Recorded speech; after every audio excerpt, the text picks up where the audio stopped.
rainy Sunday in Bogota, devout Christians make their way to church, and in Colombia that means most of the people. Roman Catholicism is the dominant faith here as throughout South America. In some countries, priests who've taken too much interest in politics or who've been too outspoken in their defense of the poor have found themselves in trouble with their own church. Elsewhere, more cautious or perhaps more pragmatic priests have assumed the role of mediator between people and state, providing the cement of faith and moral arbitration that holds a country together. In Colombia, the church seems to have fallen back on faith alone. There's no doubt the people of Colombia need help. The church helps them pray they get it. Perhaps that's the best thing to do. Colombia could certainly do with a miracle.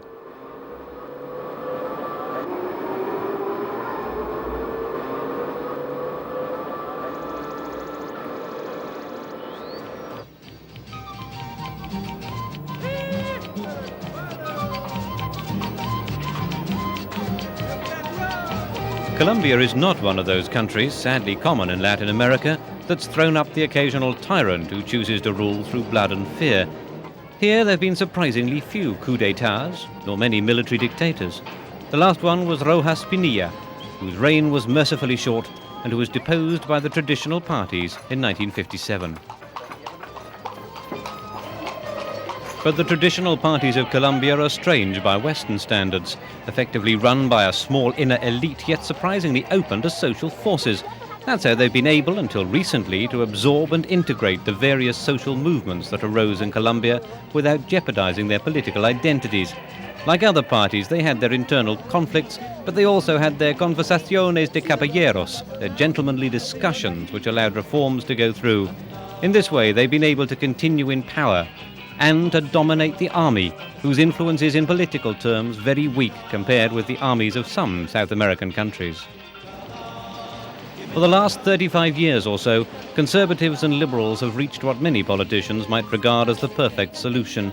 The idea came about several years earlier, arising from an agreement between the parties to put an end to the terrible civil war of 1948 to 50, in which some 200,000 people died. United in what they called the National Front, conservatives and liberals agreed to share power, the presidency alternating between them, and that remained the way until 1978.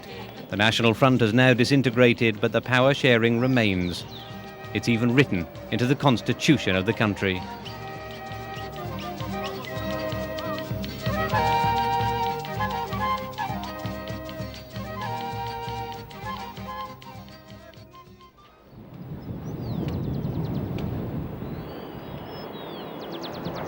But despite this apparently gentlemanly approach to the business of politics, Colombia today is a far from peaceful place. The brutal activities of the drug barons who'll sacrifice any number of human lives to protect their bloated incomes are the main root cause of Colombia's ills. But there have also been the various guerrilla groups pursuing their diverse political goals. Between them, they destroyed their country's reputation. Once famous for its coffee, Colombia became famous for its death toll instead.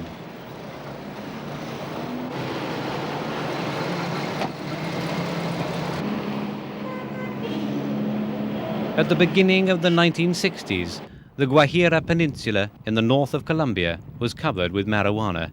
It grew like a weed all over the Sierra Nevada de Santa Marta, conveniently close to the countless little coves along the Atlantic coast, from which it began its journey to the ready markets of the United States. As the 60s progressed and the hippie movement grew, so demand soared. By the start of the 1970s, the traffic had grown so great that it was being referred to as the Bonanza de la Marimba. Effectively, it was supporting the Colombian economy. In 1979, marijuana exports reached $2.2 billion, overtaking coffee sales for the first time. Not surprisingly, it became a major issue. On the 14th of September 1979, the governments of Colombia and the United States signed a mutual extradition treaty, which allowed Colombians to be sent for trial in the United States for offences committed there. At about the same time, the drug barons discovered a new product for which the United States would provide an eager market: cocaine. 1 kilo of cocaine sells in Miami for $60,000 to $80,000. A kilo of marijuana seldom raises more than $500. Less bulky to transport, with a much higher value for the same volume of the drug, cocaine opened up a whole new world for the traffickers, who already had well-used routes and distribution networks to get the drug to the buyers. Cocaine addiction soon reached epidemic proportions. The ravages it caused led President Reagan to reactivate the extradition treaty, which had never been used in reality. The supply of cocaine rose to such a level that it actually brought the price down. Colombia's annual production of cocaine is estimated at between 200 and 250 tons. Almost all of it is exported. The constant flow of the drug puts pressure on customs officers, whose job it is to block it from reaching its markets. Pablo Escobar and Jorge Luis Ochoa began to figure amongst the 20 richest people in the world. Their respective businesses became known collectively as the Medellin cartel. Its establishment also marked the beginning of a brutal war, senseless, indiscriminate killings by bomb and bullet aimed at intimidating the government and the people, with every outrage signed the EXTRADITABLES to show their opposition to extradition and their contempt for the law.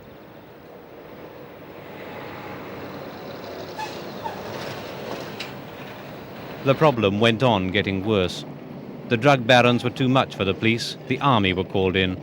Almost immediately, President Barco was elected in 1986. The Colombian Supreme Court repealed the extradition treaty in a bid to calm the situation. It didn't work, and President Barco went to the United States for direct help, which was promptly provided. As for the army, they seek out drugs laboratories and distribution centers, attacking the traffickers and destroying any drugs or processing equipment they can find. Sadly, there are a very great number of such laboratories spread over a vast area, hard to find and often moved to avoid detection.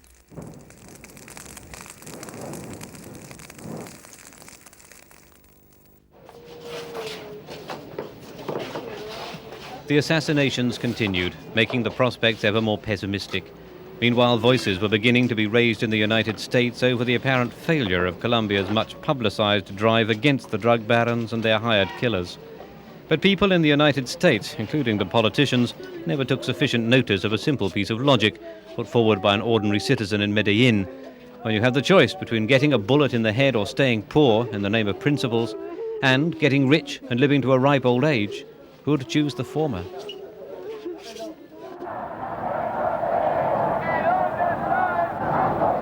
Evidently, the former solution hasn't found too many adherents. The assassination of staunch anti-drug campaigner Carlos Luis Galán, whilst running for the presidency in 1989, was in a way, though, the turning point.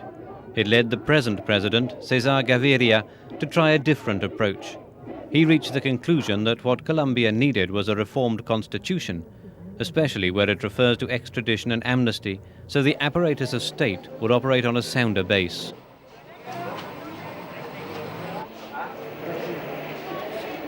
In December 1990, a constituent assembly was elected, but with a very poor electoral turnout. As soon as the plan was announced, the assembly became the prime target of the drug barons, who were desperate to ensure that any constitutional changes would favor them. Their three main aims are to obtain a ban on extradition, to have a complete amnesty for every crime ever committed, and to ensure that there's no reform of the judiciary, which they penetrated and which they now influence so strongly. There is then a real danger that if they get their way, Colombia would be theirs to control whoever played at being government. That's why the assembly building is so closely guarded and security around it so tight.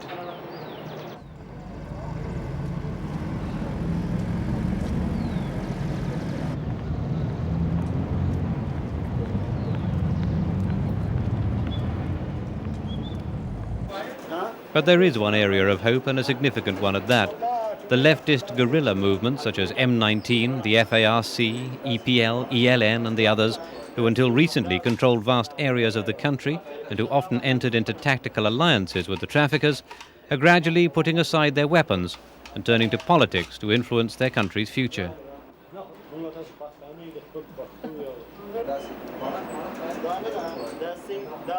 So it was that Carlos Pizarro, the charismatic and highly popular leader of M19, laid down his arms in a public gesture and promised to join the peaceful struggle, including one against the traffickers.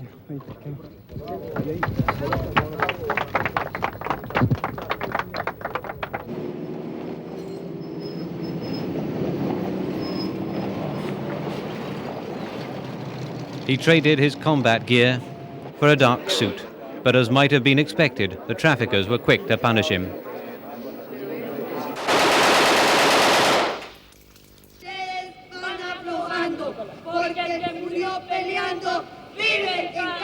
Fortunately, the killing didn't discourage other guerrilla groups from disbanding and taking up a political role.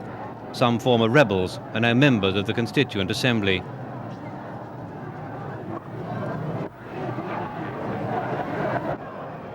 Antonio Navarro was Pizarro's right-hand man.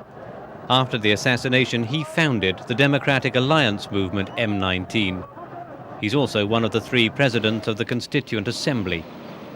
Hardly surprisingly, that makes him vulnerable, and he must be near the top of the Medellin cartel's hit list.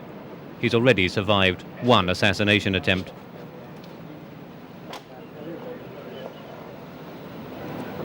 Security around him is necessarily tight. I think that in Colombia, anyone who wants to do anything important becomes a target and is threatened, ourselves more than most. You have to understand that leaving the guerrilla movement and adopting such a different strategy in such a short period of time is something that inevitably creates tensions here in Colombia. We understand this, but all the time we were being threatened, a lot of ordinary people were coming over to our side to give us their support. We've managed to create a security system around ourselves, and that's worked well so far.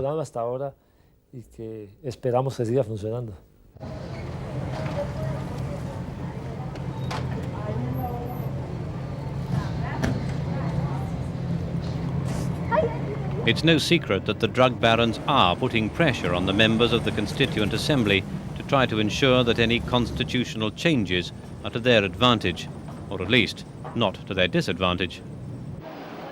Some reports claim that Escobar alone has spent nearly $1.5 million to influence, to corrupt, and to intimidate the Assembly members.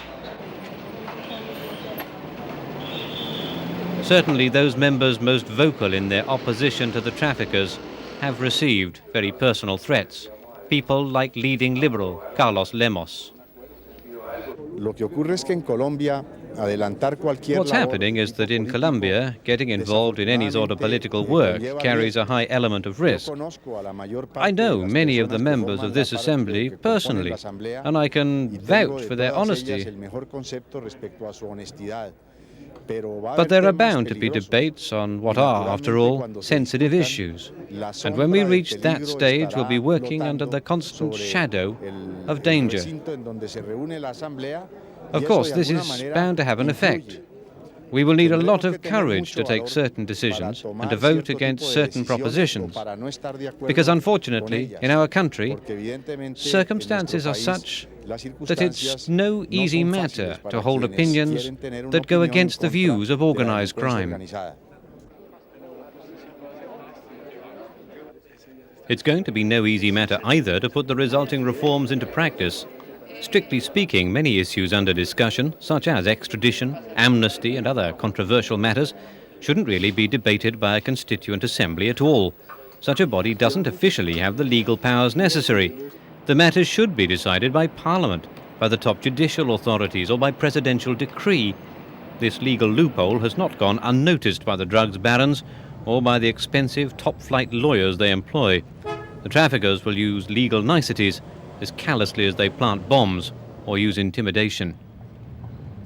But intimidation doesn't work on men like Antonio Galán, brother of the murdered presidential candidate, although the constant threats against him mean he has to live inside a virtual cocoon of security. Unfortunately, extradition is one of those issues that has political as well as legal connotations. So in Colombia, it's become stigmatized as the sole weapon to be used against the traffickers. And it's a fact that at an international level, and in order to develop international relations between countries and between peoples, international law demands that to this end, the concept of extradition should figure in the constitutions of the various countries, so crimes committed in another country can be punished there. In Colombia, this means, unfortunately, it's become the sole preoccupation of the organized drug gangs who want to see it done away with. I think amnesty should only apply in the case of political crimes. But at the same time, in Colombia, neither trafficking nor terrorism are political crimes, nor are they connected. I think extradition is a very old and well-established legal institution. In Colombia, the extradition of nationals goes back as far as 1888. Lots of countries practice extradition after all. And this is quite normal, because it means punishment for wrongdoers in the country where they've committed the crime. The obvious judge to try any suspected criminal, it seems to me, is one based in the country where the crime took place. The person who commits a crime in another country must know that he cannot escape justice simply by going home.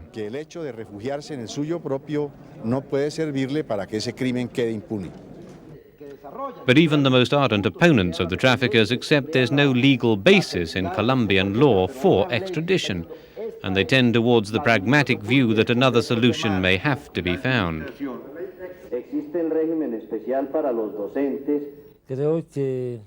I think that the line that will win the support of a majority of Assembly members is the concept of non-extradition and the application of any law only within the boundaries of that country. The law cannot cross frontiers. The Vienna Convention on Drug Trafficking provides two alternative solutions.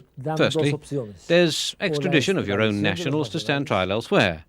And secondly, there's non-extradition and an acceptance of the fact that your laws don't apply beyond your borders. So, non-extradition, which means that any Colombian who's committed a crime anywhere in the world can be tried in Colombia itself. I think the Assembly will probably choose this second option. In other words, non-extradition and the limitation of laws to your own territory. In this way, Colombia will remain within international law by accepting it's necessary to reform its judicial apparatus so that Colombians can be tried here in Colombia for crimes committed elsewhere.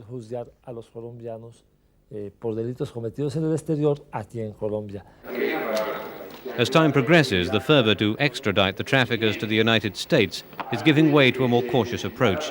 It looks increasingly likely that the new constitution emerging from this assembly will outlaw extradition, as the traffickers have demanded. With respect to the adoption of this article, there is already a growing feeling that there should be no extradition. Up until now, the extradition treaty has not really been applied in this country. But on the whole, it's a subject upon which there are no clear-cut answers. One has to deal with it within a context and relate it to the concept of human rights, or the ideas that are contained within that concept. The judicial system that will emerge from all this will also have to be taken into account. That's why I don't think anyone can say they're for or against extradition. It all depends on the new judicial framework that gets established.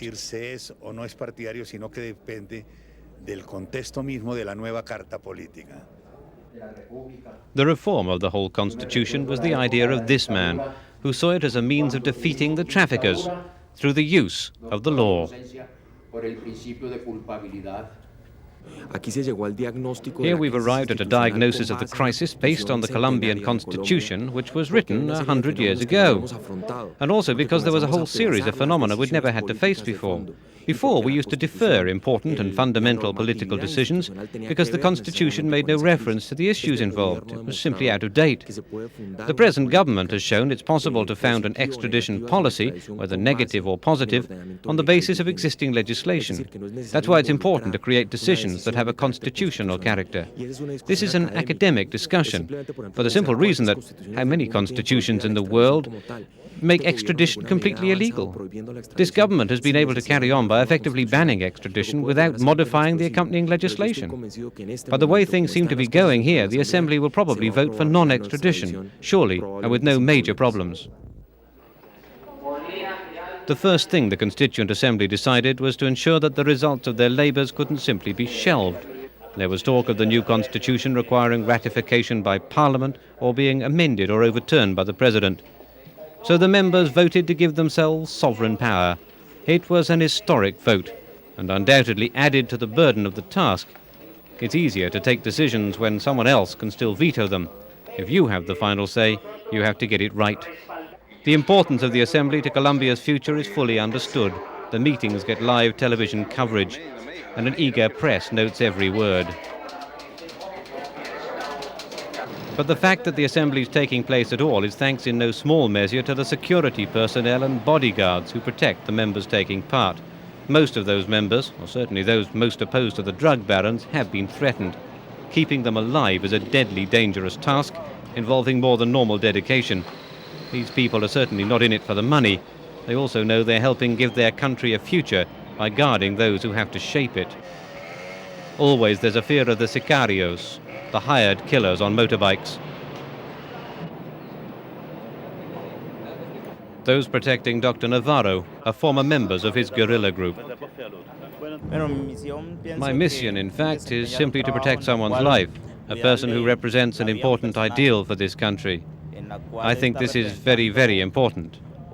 I'm very conscious of the fact that I'm risking my life, but this can apply equally to any other Colombian who has an ideal to defend. An assassination attempt can take place at any time and without warning. I have to be ready, but all this is part of the war being waged in Colombia these days. Apart from when he's inside the assembly, which is built like a bomb-proof bunker, Dr. Navarro's never without his two shadows, two dedicated men who stand between him and a potential killer. We have to be available 24 hours a day. We never leave Dr. Navarro alone for a second. We know him by his nickname, Comanche. We're ready to answer his call at a moment's notice. Firstly, I've been assigned to protect Dr. Navarro. Secondly, I belong to a political movement, and I think that besides protecting Dr. Navarro, I'm also protecting certain political ideas and aspirations that we Colombians have. Aspirations which look to the future of Colombia, but which can also be found among members of the Constituent Assembly. I hope this won't turn out to be just another frustrating experience, such as all those we've had for such a long time, and all because of this country's political irresponsibility.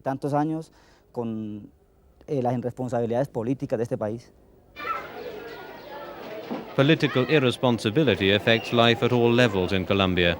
It's led to the chronically unfair distribution of land and of wealth generally. The result is poverty, the day-to-day reality of life for most Colombians. In the end, the members voted as expected. They decided to ban extradition. The vote, in fact, was overwhelming. 52 for, just 13 against, and 5 abstentions. The criminal fraternity heaved a sigh of relief. Their rather heavy-handed lobbying has worked. As soon as news of the decision was released, Pablo Escobar, one of the most notorious of the drug barons, gave himself up. The move followed mediation by the popular Catholic priest Rafael Garcia Herreras. By remaining in Colombia, safe from extradition, Escobar will escape an almost certain life sentence in the United States. But there's more to it than that. He attached the most astonishing conditions to his surrender, and the government, astonishingly, agreed to meet them all. Firstly, he's to be allowed to retain his personal fortune intact, an estimated $3 billion earned from drugs and gangsterism. Secondly, he chose his own prison, this one, where he'll be the only prisoner. Finally, he chose the guards himself. His imprisonment, it's hoped, will decrease the violence in the country, but it certainly won't affect the drug trade, and worst of all, it's feared that for the Medellin cartel, it will remain business as usual. The punishment facing Pablo Escobar seems to be a mild one indeed.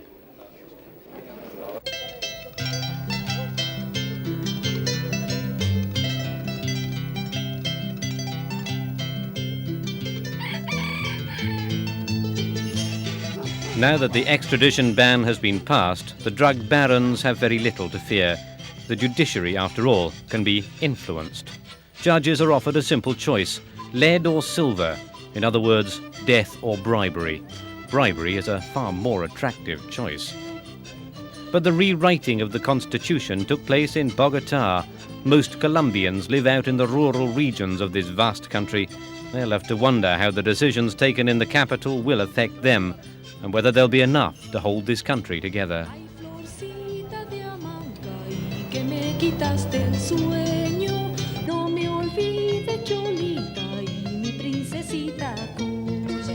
Ay, florcita